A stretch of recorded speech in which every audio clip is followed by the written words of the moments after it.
Hello বন্ধুরা, রঞ্জিতার ঘরোয়া রান্নাঘর থেকে তোমাদের সবাইকে স্বাগত জানাই। আজকে একটা নতুন রেসিপি নিয়ে এলাম, বোয়াল মাছের মাথা দিয়ে লাউয়ের ঘন্ট। প্রথমে আমি নুন হলুদ দিয়ে মাথাটা ভেজে নিচ্ছি। মাথাটা ভাজা হয়ে গেছে, এবার আমি তুলে নেব। তোমাদের কাছে ছোট্ট অনুরোধ থাকলো, শুরু থেকে শেষ অবধি দেখো, আশা করি ভালো লাগবে। এবার কড়াতে আমি একটুখানি সর্ষে তেল দিয়ে দিলাম, দুটো তেজপাতা আর জিরে ফোড়ন দিয়ে দিলাম, দিয়ে একটু হালকা করে ভেজে পেঁয়াজ কুচিটা দিয়ে দিচ্ছি, আর কয়েকটা কাঁচা লঙ্কা, ওটাও একটু লাল করে ভেজে নিয়েছি।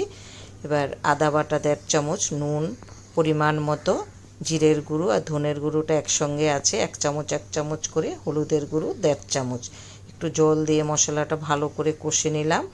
এবার একটু লাউটা একটু ভাপ দিয়ে নিয়েছিলাম, সেটা দিয়ে দিলাম। কেউ কেউ আবার একসঙ্গেও লাউটা দিয়ে দেয়, সেটাও খেতে ভালো লাগে, তবে আমার কাছে এইভাবে রান্না করলেই ভালো লাগে, তাই আমি সবসময় এভাবেই রান্না করি। মাথাটা দিয়ে মিশিয়ে নিলাম, কিছুটা ধনেপাতা কুচি দিয়ে দিচ্ছি।